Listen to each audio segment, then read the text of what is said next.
여러분 로마서를 읽으시면서 우리 흔히 그런 말을 많이 들으셨죠. 교리다, 교리책이다. 여러분 교리하면 일단 좀 딱딱한 분위기를 느끼게 됩니다. 그래서 우리가 흔히 이제 1장에서 11장까지를 교리, 그리고 12장부터 16장까지를 실천, 이렇게 살아라, 어떻게 살 것인가, 이렇게 살아라, 이제 그렇게 우리가 알고 있습니다. 맞는 표현인데요. 근데 정확히 말하면 교리는 1장에서 8장까지 끝나게 됩니다. 그리고 오늘 우리가 읽은 이 말씀 9장, 10장, 11장은 사실은 바울의 고민입니다. 고민. 오늘 1절이 그리 되어 있죠.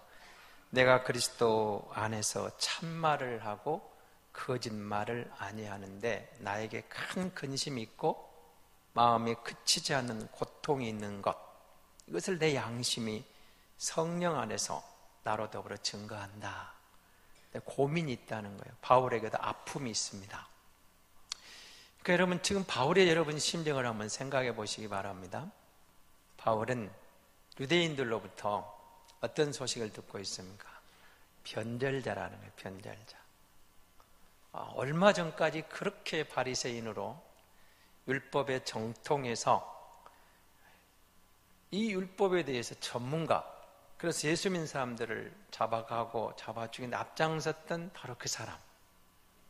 근데 어느 날 그가 부활하신 예수님을 만났다고 하면서 이 부활하신 예수님을 증거하는 전혀 다른 사람이 되어 나타난 거죠.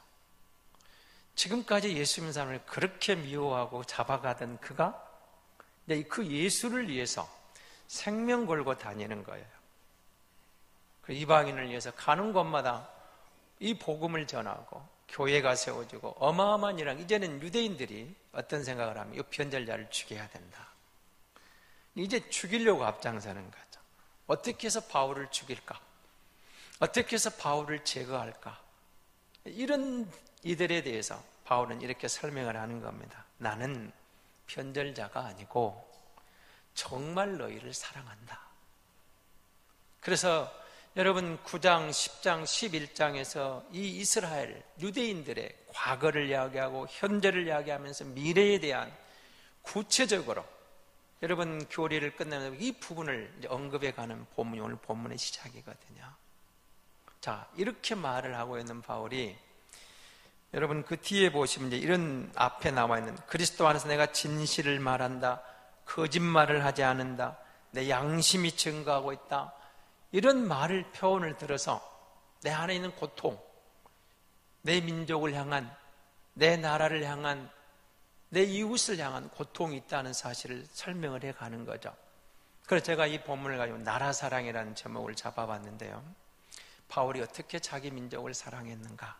그리고 우리는 이제 6.25를 앞두고 있잖아요.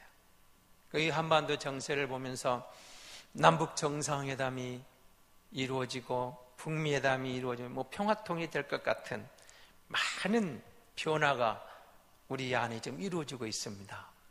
이럴 때 성도는 무엇이 나라를 사랑하는 것일까? 어떻게 교회는 나라를 사랑할 것인가? 이걸 한번 오늘 바울을 들어서, 이 본문을 들어서 함께 생각해 보려고 하는 겁니다. 자, 그래서 바울은 유대인들을 향한 자기 마음, 나는 변절자가 아니고 정말 너희를 사랑한다, 그런 표현을 쓰는데요. 특별히 여러분 4절을 한번 보시기 바랍니다. 4절을 보시면 이걸 이제 표준 세번역으로 제가 바꿔서 한번 읽어드릴 테니 한번 비교해서 들어보시기 바랍니다.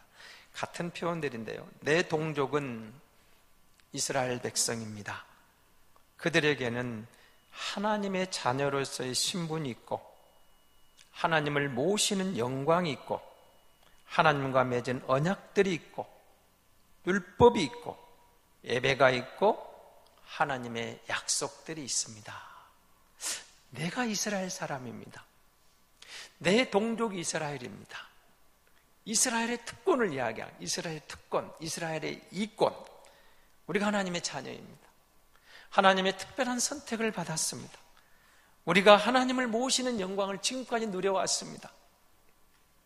솔로몬 성전이 세워지고 스룹바벨 성전이 세워지고 헤롯 성전이 세워지면서 우리가 하나님을 섬기는 그 영광을 여기까지 누려하지 않았냐 그 말입니다. 그리고 이어집니다.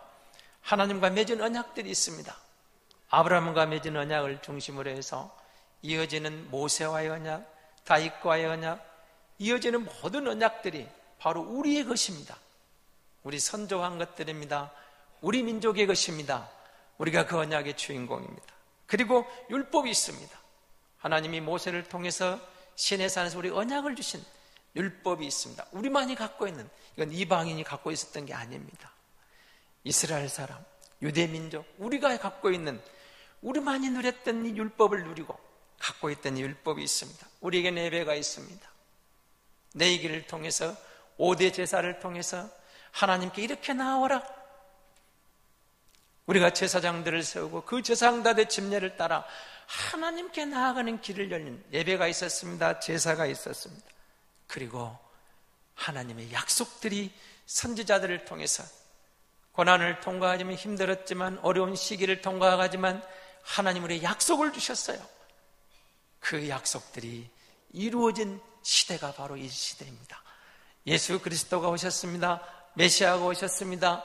나도 그가 우리를 대적하는 자녀 믿고 싶지 않았습니다. 잡아 죽이고 싶었습니다. 그리고 그를 따르는 모든 무리를 멸절시키고 싶었습니다. 근데 죄인 중에 괴수 같은 나에게 그 부활하신 주님이 나타나셨습니다. 그분이 나를 받아주셨습니다. 내가 이방인의 사도가 되어서 복음을 전하는 곳마다 이 새 언약이 증거되는 곳마다 새 백성이 돌아옵니다. 교회가 세워집니다. 많은 민족들이 돌아옵니다. 이방인들이 돌아옵니다. 얼마나 감격스러운 순간입니까? 그런데 내 안에 눌린 게 있습니다. 내 백성은 어찌할까요? 내 나라는 어찌할까요? 내 민족은 어찌할까요?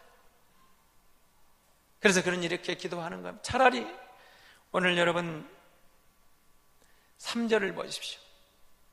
나의 형제 곧 굴욕의 지척을 위하여 내 자신이 저주를 받아 그리스도의 끊어질 줄을 원하는 게 있습니다. 이 민족이, 이 백성이, 내 백성이 주께로 돌아오는 것입니다. 바울은 변절자가 아니었습니다. 진실로 유대인을 사랑했습니다.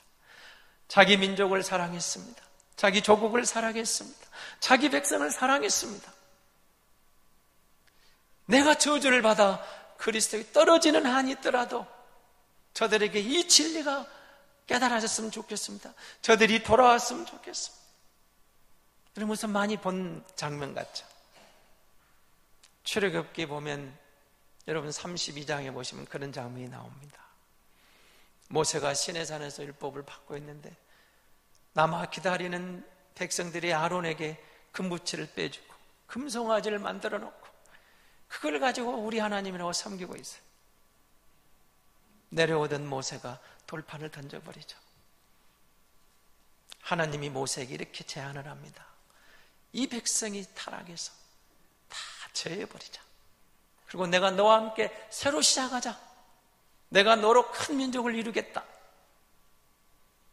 이때 모세가 하나님 앞에 엎드립니다. 하나님, 아닙니다. 아닙니다.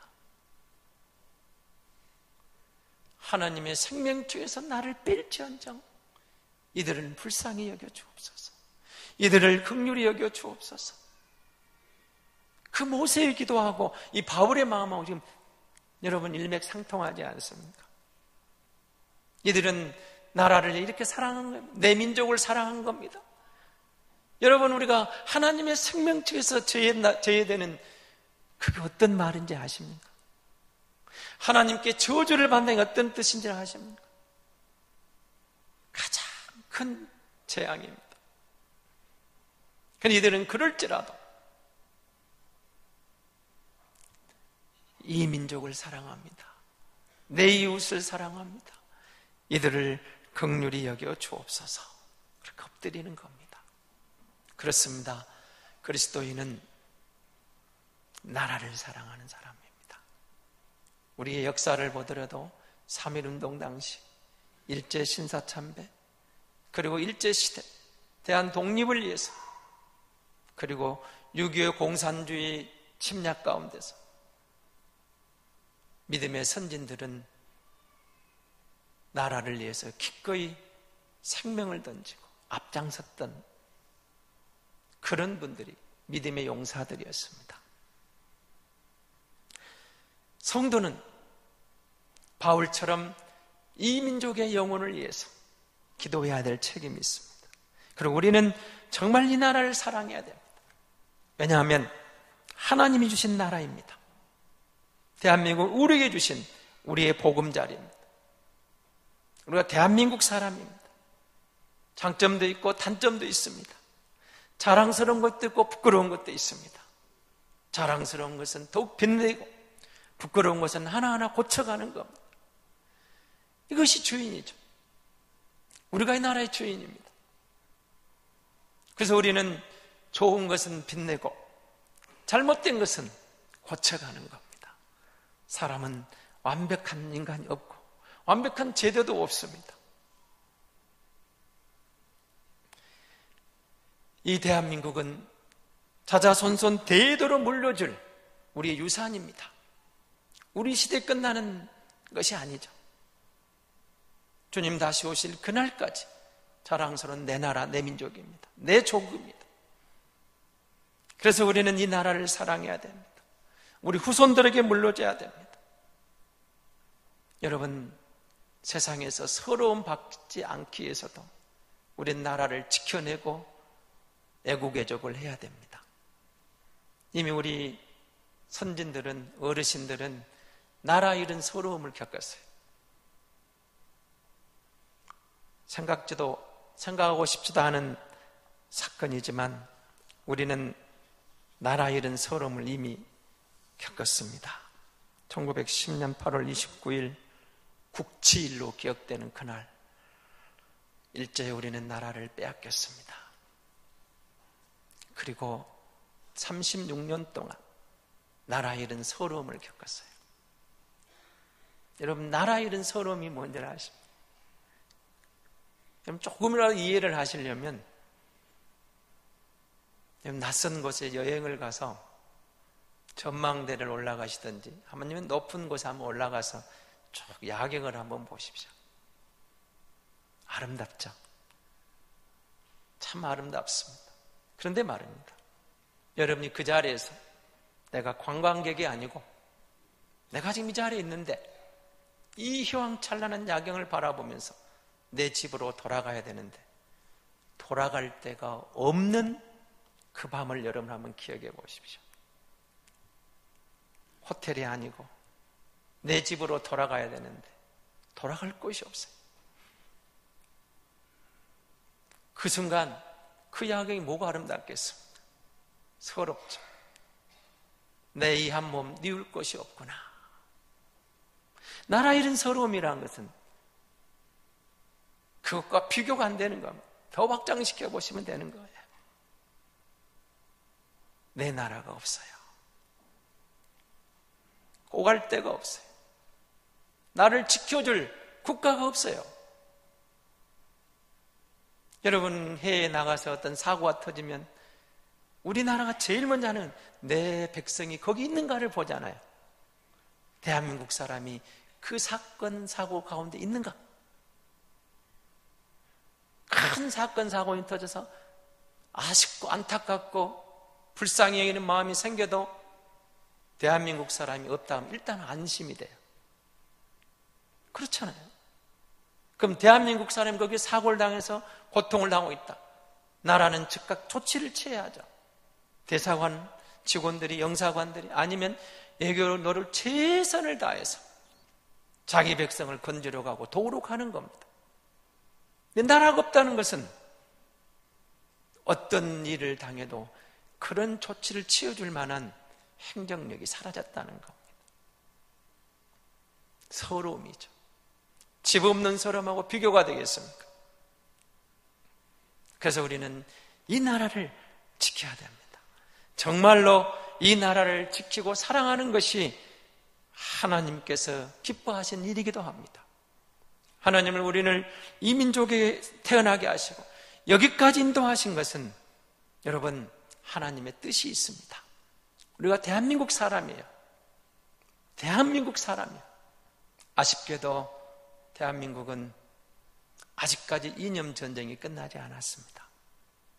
이미 전 세계적으로 이념 전쟁으로 인한 얼마나 많은 피해를 봤습니까? 그리고 공산주의는 사실상 막을 내렸거든요. 이념 전쟁이 끝났어요. 그러나 아쉽게도 한반도는 아직도 그 이념 전쟁의 끝자락에 서 있지 끝난 게 아닙니다. 그리고 남북 정상회담을 했고 북미회담이 열려서 뭔가가 길이 보이는 것 같아요. 평화적인 방향で열리는 것 같아요. 기대감을 갖게 합니다. 잘 진척됐으면 좋겠습니다. 전쟁 없는 평화통, 남북이 더불어 잘 사는 나라, 정말로 유라시아 철도를 통해서 여행을 하고 세계를 갈 수 있는 그런 날이 속히 왔으면 좋겠습니다. 그래서 우리는 어떻게 할까요? 그리스도인은 저와 여러분이 할 일은 뭐겠습니까? 바울이 1차 우리에게 답을 주는 겁니다. 내 심적 고통이 있다.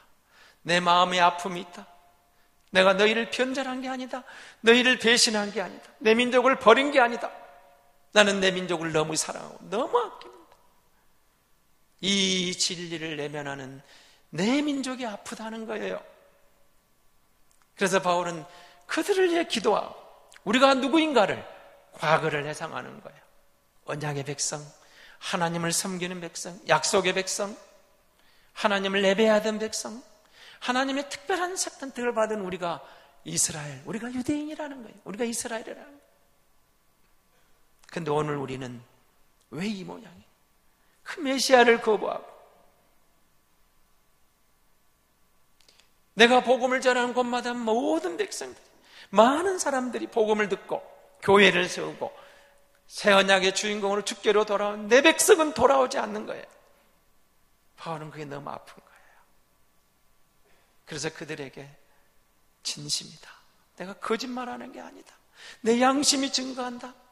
제발 내 민족이 주께로 빨리 돌아왔으면 좋겠다. 내가 하나님으로부터 떨어질지라도 나는 원하고 바라는 바다.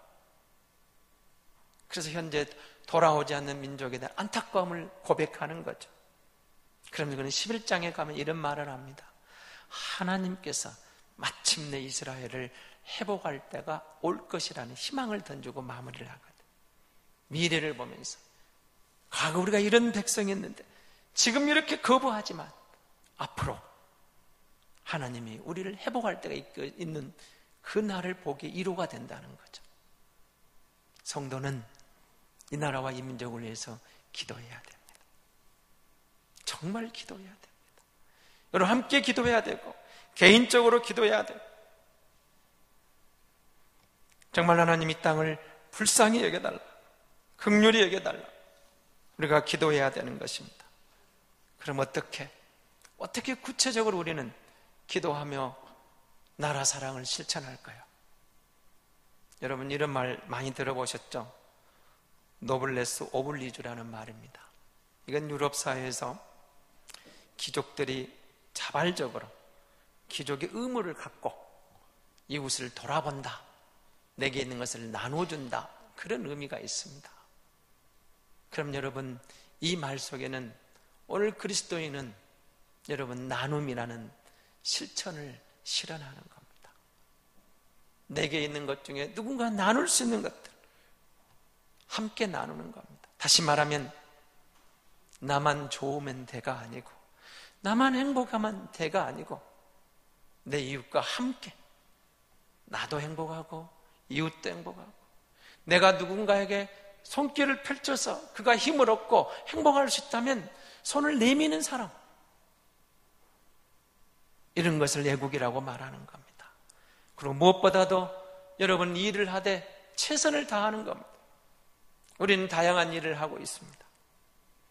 직업에 기천은 없습니다. 성도는 남을 해치는 것, 남에게 도움이 되지 않는 남의 생명을 또는 남을 해치는 직업은 우리는 할 수 없습니다. 그러나 다른 어떤 직이든, 그것이 크든 작든 이대하든 작든 그런 문제가 아닙니다. 청소를 하든 여러분 고용직, 요즘은 계약직이 됐든 어디서 무엇을 하든 적어도 내가 그 맡은 그 순간에 이건 오늘 하나님이 내게 주신 일이다, 내게 주신 사명이다, 최선을 다하는 것. 우리가 공장에 있다면 물건 하나를 만들어도 적어도 내 손을 거쳐가는 그 부분에 대해서는 하자품이 나오지 않도록 내 일을 내가 맡은 사명감을 가지고, 그리스도인을 소명의식이라고 합니다. 하나님이 오늘 내게 이 일을 맡기셨다. 그래서 여러분 그 즐거움으로 기쁨으로 감당하는 거예요. 뭘 하든, 물건을 만들든 음식을 만들든 청소를 하든 내가 하는 그 어떤 일을 하든 오늘 내게 생명을 주셔서 하나님이 오늘 내게 맡긴 이 일을 최선을 다하겠습니다. 여러분 그 성실함이 애국의 길입니다. 애국의 길. 야, 대한민국 사람이 만든 제품은 믿어도 돼. 하자품이 없어. 대한민국 사람은 믿을만해. 얼마나 멋있습니까? 여러분 그런 날, 그리고 여러분 우리는 좀 더 적극적으로 주님의 사랑을 실천하는, 너희는 세상의 빛이라 하셨습니다. 너희는 세상의 소금이라 하셨습니다. 세상 사람들이 곁길로 갈 때 그리스도인 저와 여러분이 세상 속에서 주님의 말씀을 따라 빛으로 소금으로 정도를 걷는 겁니다. 내가 빛의 길을 갑니다. 내가 소금의 길을 가. 여러분 이 일을 내가 하는 거예요. 그리스도인 나눔이 있습니다. 노동자 최선을 다합니다. 사업가들 정당한 이익을 남깁니다. 나라가 내게 주어진 그런 모든 일들을 감사하면서 최선을 다하는 겁니다. 여러분 우리는 민주주의, 공산주의 싸움에서 많은 상처를 입었습니다. 대한민국은 어디로 갈까요? 공산주의로 갈 수는 없잖아요. 극으로 갈 수도 없잖아요. 중도 우파 아니면 중도 통합을 이뤄가면서 정말 이 민족이 가야 할 것이 하나님의 영광을 드러내는 길이 어디인가? 하나님의 진리를 따라가면 이 민족의 길이 보일 줄로 믿습니다. 여러분 나라 사랑 자료를 하나 봤더니 1971년 월남전에서 온몸에 상처를 입고 귀국한 파울 상위 용사 K씨를 소개해 놓고 있습니다. 입이 너무 힘들어서 박정희 대통령이 그 당시 수술비를 도와달라고 편지를 썼답니다. 그 편지를 받고 박정희 대통령이 수술비를 보냈어요. 그리고 이분이 서울 명동에 있는 정형외과에 이제 A라는 정형외과 대수술을 마치고 다시 갱생의 기회를 얻었습니다. 그런데 그 병원장 장상숙 병원 원장님이 이런 말을 했습니다. 당신은 나라를 위해서 귀한 일을 했습니다. 내가 수술료를 받지 않을 테니까 이 돈을 가지고 당신이 앞으로 자립하는데 미천이 되었으면 좋겠습니다. 돌려주었다 합니다. 그리고 이 소식이 이제 박정희 대통령이 들어갔다고 그러는데요. 그래서 그가 감사편 이렇게 썼습니다.